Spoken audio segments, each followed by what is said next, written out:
ಹನೂರಿನ shootout ಪ್ರಕರಣದ ಬಳಿಕ ಸಾಕಷ್ಟು ದಾಂಧಲೆಗಳು, ದುಷ್ಕೃತ್ಯಗಳು ಕಾವೇರಿ ದಟ್ಟಾರಣ್ಯದಲ್ಲಿ ನಡೀತಾ ಇದೆ ಅಂತಲೇ ಹೇಳ್ಬೋದಾಗಿದೆ. ಏನಂತಂದರೆ, ಶೂಟೌಟ್ನ ನಡೆದಂಥ ಬಳಿಕ ಒಂದು ಆಕ್ರೋಶಕ್ಕೋ ಅಥವಾ ಪ್ರತೀಕಾರಕ್ಕೋ, ಅರಣ್ಯ ಇಲಾಖೆ ಅಧಿಕಾರಿಗಳ ವಿರುದ್ಧ ದ್ವೇಷಕ್ಕೋ ಇಡೀ ಕಳ್ಳಬೇಟೆ ತಡೆ ಶಿಬಿರಗಳನ್ನು ಧ್ವಂಸ ಮಾಡುವಂಥ ಕೆಲಸಕ್ಕೆ ಕೆಲ ದುರುಳರು, ದುಷ್ಕರ್ಮಿಗಳು ಇಳಿದಿದ್ದರು. ಅದೇ ರೀತಿ ಏನು ನಾನು ಇವಾಗ ಸದ್ಯ ಹನೂರು ತಾಲೂಕಿನ ಶಾಗ್ಯಬಿಟ್ನ ಹೊಳೆಮುರಿದಟ್ಟಿ ಎಂಬ ಒಂದು ಆ್ಯಂಟಿ ಪೋಚಿಂಗ್ ಕ್ಯಾಂಪ್ ಮುಂದೆ ನಿಂತಿದ್ದೇನೆ. ನಾನಿವಾಗ ನಿಮಗೆ ಒಂದು ಗ್ರೌಂಡ್ ರಿಯಾಲಿಟಿಯನ್ನು ತೋರಿಸ್ತಾ ಇದ್ದೇನೆ ಮತ್ತು ಗ್ರೌಂಡ್ ರಿಪೋರ್ಟ್ ಕೂಡ ಕೊಡ್ತಾ ಇದ್ದೇನೆ. ಅದೇನಂತಂದರೆ, ಈ ಹೊಳೆಮುರಿದಟ್ಟಿ ಒಂದು ಆ್ಯಂಟಿ ಪೋಚಿಂಗ್ ಕ್ಯಾಂಪ್ಗೆ ಜಿಲೆಟಿನ್ ಕಡ್ಡಿಗಳನ್ನು ಇಟ್ಟು ಸ್ಫೋಟಿಸಲಾಗಿತ್ತು.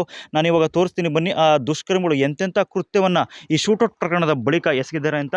ಏನಂತಂದರೆ, ಈ ಹೊಳೆಮುರಿದಟ್ಟಿ ಏನು ಒಂದು ಆ್ಯಂಟಿ ಪೋಚಿಂಗ್ ಕ್ಯಾಂಪ್ ಇದೆ, ಅದು ಒಂದು ದಟ್ಟಾರಣ್ಯದಲ್ಲಿದೆ. ಏನಂತಂದರೆ, ಹನೂರು ತಾಲೂಕಿನ ಶಾಗ್ಯಬಿಟ್ನಲ್ಲಿರ್ತಕ್ಕಂಥ ಈ ಹೊಳೆಮುರಿದಟ್ಟಿ ಕಳ್ಳೆಬೇಟೆ ತಡೆ ಶಿಬಿರವು ಈ ಜನವಸತಿ ಪ್ರದೇಶ ಮತ್ತು ಗ್ರಾಮಗಳಿಂದ ಬರೋಬ್ಬರಿ 8 ರಿಂದ 10 ಕಿಲೋಮೀಟರ್ ಕಾಡಿನ ಒಳಗಿರುವ ಒಂದು ಈ ಆ್ಯಂಟಿ ಪೋಚಿಂಗ್ ಕ್ಯಾಂಪ್.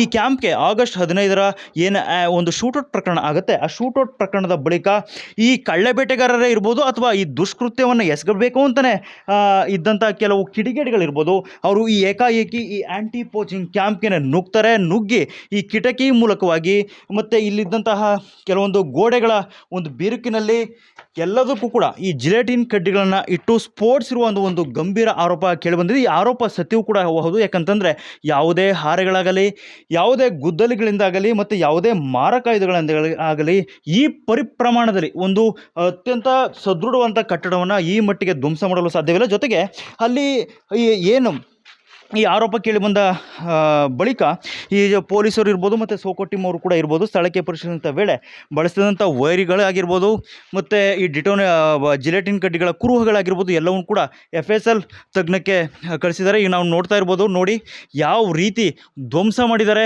ಎಲ್ಲ ವಿದ್ಯುತ್ ಸಂಪರ್ಕವನ್ನು ಕಡಿತಗೊಳಿಸಿ ಇವರು ಒಂದು ಈ ಆ್ಯಂಟಿ ಪೋಚಿಂಗ್ ಕ್ಯಾಂಪನ್ನೇ ಸಂಪೂರ್ಣವಾಗಿ ಧ್ವಂಸ ಮಾಡಿದ್ದಾರೆ ಮತ್ತು ಇದು ಬಳಕೆಗೆ ಮತ್ತೆ ಯೋಗ್ಯವಲ್ಲದ ಸ್ಥಿತಿಯಲ್ಲಿ ಈ ಆ್ಯಂಟಿ ಪೋಚಿಂಗ್ ಕ್ಯಾಂಪ್ನ ತಂದಿಟ್ಟಿದ್ದಾರೆ. ಹೊಳೆಮುರಿದಟ್ಟಿ ಏನು ಆ್ಯಂಟಿ ಪೋಚಿಂಗ್ ಕ್ಯಾಂಪ್ನ ಏನು ಒಂದು ಸ್ಥಿತಿ ಇದೆ, ಇದು ಒಟ್ಟು ಕಾವೇರಿ ವನ್ಯಜೀವಿಧಾಮದ 8 ಕಳ್ಳೆಬೇಟೆ ತಡೆ ಶಿಬಿರಗಳ ಒಂದು ಸ್ಥಿತಿಯು ಇದೇ ಆಗಿದೆ.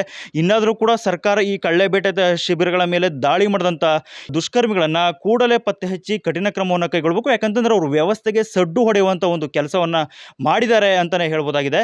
ಸುರೇಂದ್ರ, ಜೀ ಕನ್ನಡ ನ್ಯೂಸ್, ಚಾಮರಾಜನಗರ.